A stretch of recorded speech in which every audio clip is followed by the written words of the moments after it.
Hello dear viewers, welcome back to my YouTube channel again. आज के इस video में हम बात करेंगे जीरोस ऑफ क्वाड्रेटिक पॉलिनोमियल की। क्या होते हैं जीरोस ऑफ क्वाड्रेटिक पॉलिनोमियल और इनको हम कैसे मिडिल टर्म स्प्लिट मेथड से फाइंड आउट करते हैं। आज के इस वीडियो में हम इसी पर डिटेल में चर्चा करेंगे। मैंने यहाँ पर एक क्वाड्रेटिक पॉलिनोमियल लिया है जिसमें वेरिएबल क्या है, x। तो polynomial of variable x which is equal to x square minus 2x minus 8। इस पॉलिनोमियल एक्सप्रेशन में वेरिएबल क्या है, x। और इसको मैं बोल रहा हूँ क्वाड्रेटिक पॉलिनोमियल, क्यों? क्योंकि इसमें वेरिएबल की जो हाईएस्ट पावर है वो क्या है, 2। और जो हाईएस्ट पावर होती है उसी को हम बोलते हैं डिग्री। और जब किसी पॉलिनोमियल की जो डिग्री 2 होती है तो उसको हम बोलते हैं क्वाड्रेटिक पॉलिनोमियल। तो ये जो एक्सप्रेशन है ये क्वाड्रेटिक पॉलिनोमियल का एक एग्जांपल है। अब बात करते हैं जीरोस ऑफ क्वाड्रेटिक पॉलिनोमियल क्या होता है। तो अगर मुझे इस क्वाड्रेटिक पॉलिनोमियल के जीरोस फाइंड आउट करने हैं, मतलब तो जीरोस का मतलब होता है it is the value of variable eight which the value of quadratic polynomial becomes zero. इसका मतलब ये हुआ जीरो जो है इस x वेरिएबल की वो वैल्यू है जिसको मैं इस एक्सप्रेशन में पुट करूं और उसको सॉल्व करूं तो ये जो पॉलिनोमियल का जो वैल्यू हो जाएगा वो क्या हो जाएगा, जीरो। सपोज वो वैल्यू आती है x की, सपोज -2। जब मैं -2 इसमें पुट करूंगा तो इस पूरे एक्सप्रेशन का जो वैल्यू है वो क्या हो जाएगा, जीरो। तो ऐसी कंडीशन जब आती है, जब पॉलिनोमियल एक्सप्रेशन का वैल्यू जीरो हो जाए, तो जिस वेरिएबल की वैल्यू रखने पर ये जीरो हो रहा है उसी वैल्यू को हम क्या बोलेंगे, जीरोस ऑफ द पॉलिनोमियल। तो जैसे यहां पर मैंने x की क्या रखा, -2, तो इसका मतलब -2 जो है वो इस एक्सप्रेशन का क्या हो गया, जीरोस ऑफ पॉलिनोमियल। अब सवाल उठता है कि क्वाड्रेटिक पॉलिनोमियल में कितने जीरो होंगे। तो क्वाड्रेटिक पॉलिनोमियल, जैसे ये क्वाड्रेटिक पॉलिनोमियल है तो इसमें कितने जीरोस मुझे मिल सकते हैं। तो बेसिकली जो जीरोस हैं वो डिपेंड करते हैं डिग्री पे। क्वाड्रेटिक पॉलिनोमियल की डिग्री जो है वो 2 है, तो 2 है, इसका मतलब मुझे इस पॉलिनोमियल एक्सप्रेशन के 2 जीरोस मिलेंगे। क्या मिलेंगे, 2 जीरोस। अब 2 जीरोस मतलब क्या, मतलब मुझे 2 ऐसे नंबर मिलेंगे जिस नंबर को मैं इस एक्सप्रेशन में रखूंगा तो इस पूरे पॉलिनोमियल का जो वैल्यू है क्या हो जाएगा, जीरो। तो अब बात करते हैं कि अगर मुझे किसी पॉलिनोमियल एक्सप्रेशन के जीरोस फाइंड आउट करने हैं तो मिडिल टर्म स्प्लिट मेथड से कैसे फाइंड आउट करूंगा। तो मिडिल टर्म एक्सप्रेशन मेथड है क्या, तो सपोज मैं इस पॉलिनोमियल एक्सप्रेशन को वापस से यहां पर लिख रहा हूं। तो इस पॉलिनोमियल एक्सप्रेशन में ये एक्स स्क्वायर जो हुआ ये क्या हुआ, इसका फर्स्ट टर्म। और इसके बाद जो ये x वेरिएबल वाला टर्म है इसको हम क्या बोलेंगे, सेकंड टर्म। और इसके बाद वाला जो टर्म है इसको क्या बोलेंगे, थर्ड टर्म। तो ये जो सेकंड टर्म है ये फर्स्ट और थर्ड के बीच में है, तो इसी सेकंड टर्म को हम क्या बोलते हैं, मिडिल टर्म। तो अब हमें इस मिडिल टर्म को ही स्प्लिट करना है। स्प्लिट करना है मतलब इसको तोड़ना है। तो मिडिल टर्म को स्प्लिट कैसे करते हैं उसको समझने के लिए सबसे पहले हमें इस पॉलिनोमियल एक्सप्रेशन को एक क्वाड्रेटिक इक्वेशन के फॉर्म में लिखना पड़ेगा।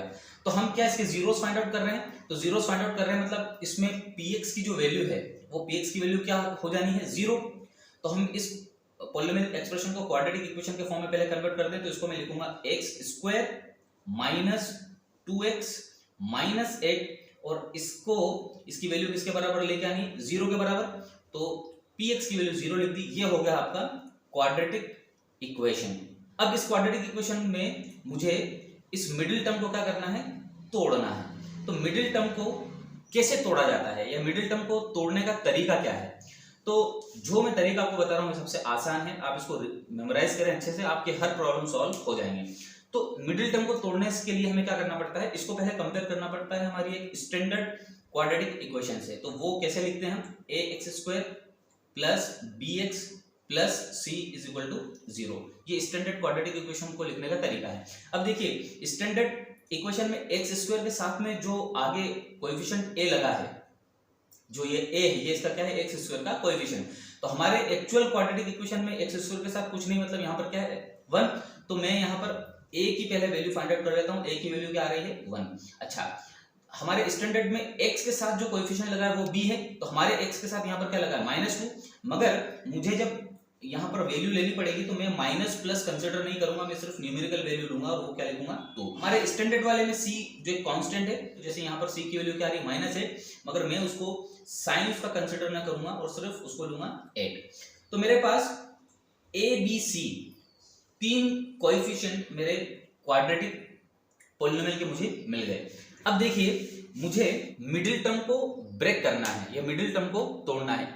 तो देखिए स्प्लिट करने के लिए आपको ये प्रोसीजर फॉलो करना है। क्या करना है, आपने जो एबीसी कोएफिशिएंट अभी निकाले हैं, आप क्या करो, सबसे पहले a को मल्टीप्लाई करो किससे, c से। देखिए मिडिल टर्म को तोड़ने का तरीका है, आपको क्या करना है, सबसे पहले a को मल्टीप्लाई करना है किससे, c से। तो यहां पर क्या आएगा, ac। तो मेरे इस क्वाड्रेटिक इक्वेशन में मुझे a क्या मिला है, a की वैल्यू है मेरे इसमें 1, देखिए a बराबर क्या है 1, c की वैल्यू क्या है 8, तो 1 इंटू 8, इससे क्या आपको आंसर मिलेगा 8 इंटू 1 मतलब 8, मतलब ac की वैल्यू मेरी क्या आ गई 8। अब आपका जो प्रोडक्ट आया है ac, इस ac का करो प्राइम फैक्टराइजेशन, मतलब इसके प्राइम फैक्टर आपको निकालने हैं। प्राइम फैक्टर कैसे निकालते हैं, तो देखिए इसको तोड़ना है। सबसे पहला प्राइम फैक्टर 2, 2 से 4 टाइम जाएगा, फिर 2 से ये 2 टाइम जाएगा और फिर 2 से ये 1 टाइम जाएगा। तो 8 के मेरे प्राइम फैक्टर क्या आ गए 2 इंटू 2 इंटू 2, 2 दूनी 4 दूनी 8, मतलब कि हमारे 8 के क्या आ गए प्राइम फैक्टर। प्राइम फैक्टर निकालने के बाद आपको क्या करना है, आपकी मिडिल टर्म को ऑब्जर्व करना है। आपकी मिडिल टर्म क्या है -2x, तो -2x में से आप साइन को हटा दें, वेरिएबल को हटा दें, तो सिर्फ न्यूमेरिकल वैल्यू पे आप फोकस करें, तो आपकी मिडिल टर्म में न्यूमेरिकल वैल्यू क्या है 2। तो आपको क्या करना है कि जो प्राइम फैक्टर से जो आपको नंबर मिले हैं, कितने नंबर है यहाँ पर 3, 2 इंटू 2 इंटू 2, 3 नंबर है। इन 3 नंबर्स को 2 नंबर्स में बदलना है, मतलब आपको इस 3 नंबर से कितने नंबर चाहिए 2 नंबर। मान लीजिए वो 2 नंबर क्या है m एंड n, वो 2 नंबर क्या है m एंड n, और ये जो 2 नंबर आपको इससे मिल रहे हैं, इन 2 नंबर को एक कंडीशन में फुलफिल करना है कि m इंटू n करें तो आपको क्या मिल जाए AC, और m प्लस या माइनस करें n से तो आपको क्या मिल जाए मिडिल टर्म। ये कंडीशन आपको हमेशा फॉलो करनी है। आपने अगर वो 2 नंबर फाइंड आउट कर लिए तो फिर आपको उन 2 नंबर को इसमें फिट करके देखना है। अगर ये इक्वेशन फिट बैठ रही है तो वो जो 2 नंबर हैं उस 2 नंबर से फिर आप मिडिल टर्म को स्प्लिट कर सकते हैं। तो हम अपने केस में देखें कि इस केस में हमारे पास अभी कितने नंबर मिले हैं, ये 3 नंबर हैं। तो इन 3 नंबर को मुझे 2 नंबर में कन्वर्ट करना है, जिनका मल्टीप्लाई करूं तो क्या मिल जाए AC, और उनका प्लस माइनस करूं तो क्या मिल जाए मिडिल टर्म। तो आइए अब हम अपने इस प्रॉब्लम में इन 3 नंबर से वो 2 नंबर फाइंड आउट करें जो इस कंडीशन को सेटिस्फाई कर रहे हैं। तो देखिए मैं क्या कर रहा हूं, ये जो 3 नंबर है 2 इंटू 2 इंटू 2, इसमें से 2 और 2 का मल्टीप्लाई कर दूं तो ये क्या हो जाएगा 4, और इस 2 को मैं ऐसा ही रहने दूं तो 4 इंटू 2। तो अब देखिए क्या ये इक्वेशन में सेट हो रहा है, मतलब मान लीजिए 4 बराबर क्या हो गया m, और 2 को मैं मान लेता हूं n, तो क्या m इंटू n करने पर AC आ रहा है, हाँ AC हमारा कितना है 8, तो m इंटू n मतलब 4 इंटू 2 8 हो रहा है। अच्छा m में प्लस माइनस करने पर n को क्या मिडिल टर्म मिल रहा है, तो m मतलब 4, और 4 में से अगर मैं माइनस कर दूं 2 तो मुझे मिडिल टर्म मिल रहा है, हाँ क्योंकि मेरी मिडिल टर्म क्या है 2, उसका न्यूमेरल वैल्यू क्या है 2, तो बिल्कुल ये 2 नंबर क्या है इस कंडीशन को सेटिस्फाई कर रहे हैं। अब हम इन 2 नंबर से हमारे मिडिल टर्म को तोड़ देंगे, तो वो कैसे करते हैं, तो आइए सबसे पहले हमारी क्वाड्रेटिक इक्वेशन का पहला टर्म लिखते हैं x स्क्वायर माइनस, अब ये जो 2 है इस 2 की जगह मैं क्या लिख सकता हूं 4 माइनस 2, क्यों, क्योंकि 4 माइनस 2 करने पर मुझे मिडिल टर्म मिल रहा है, ये अभी हमने कंडीशन सेटिस्फाई करके देखा, ब्रैकेट क्लोज, और यहां पर 2 के साथ क्या था x, तो यहां लगा लिया मैंने x और माइनस का 8 विच इज इक्वल टू 0। अब इसको आप सॉल्व कर लीजिए, x square minus bracket x का मल्टीप्लाई 4 में करेंगे तो 4x, 2 का मल्टीप्लाई x में करेंगे तो minus 2x, bracket close, minus 8 is equal to 0। अब इस x स्क्वायर इस ब्रैकेट को ओपन कर दीजिए, तो x square minus 4x minus minus plus 2x minus 8 is equal to 0। तो आप देखें कि आपकी मिडिल टर्म जो है वो अब टूट गई है और आपको 4 टर्म वाला एक एक्सप्रेशन मिल गया है। अब आप क्या करें कि इस एक्सप्रेशन में पहली 2 टर्म और लास्ट की 2 टर्म इनमें से आप कुछ कॉमन निकालिए। जैसे यहां पर एक्स स्क्वायर है तो ये क्या है x इंटू एक्स, और ये क्या है 4x मतलब 4 इंटू एक्स, तो यहां से इस टर्म में से भी x कॉमन जा रहा है, इससे भी x कॉमन जा रहा है, तो मैं x कॉमन निकाल रहा हूं और इसको लिख रहा हूं x, और यहाँ माइनस का साइन, और यहाँ पर क्या बच जाएगा 4, ये लगाया मैंने प्लस का साइन।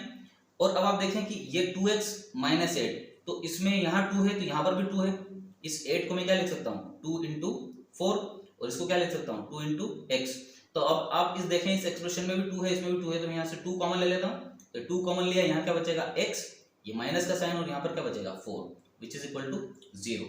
अब आपके पास एक नया एक्सप्रेशन आ गया जिसमें 2 टर्म है, x into x minus 4 and 2 into x minus 4।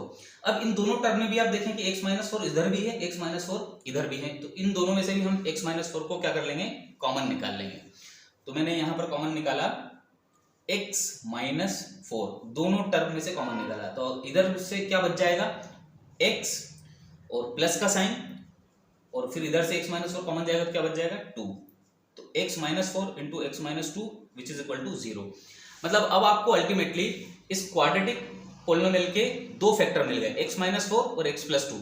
अब इन दोनों में से कोई भी जीरो हो सकता है, और इसको अगर हम एक को जीरो करेंगे तो ऑटोमेटिकली पूरा पोलिनोमियल का एक्सप्रेशन क्या हो जाएगा 0।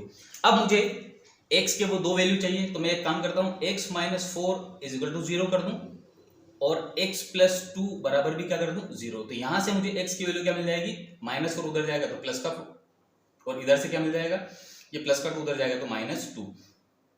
तो x जो एक वेरिएबल था इसकी मुझे दो वैल्यू मिल गई, एक मिल गई है +4 और दूसरी मिली है -2। तो ये जो वेरिएबल की दो वैल्यू आपको मिली, जैसा हमने देखा था कि हमें इस क्वाड्रेटिक पोलिनोमियल में कितने जीरो मिलेंगे 2 जीरोस, तो ये जो दो वैल्यू मिली है यही इस क्वाड्रेटिक पोलिनोमियल के क्या है जीरोस ऑफ क्वाड्रेटिक पोलिनोमियल, यही इसके क्वाड्रेटिक पोलिनोमियल के जीरोस हैं।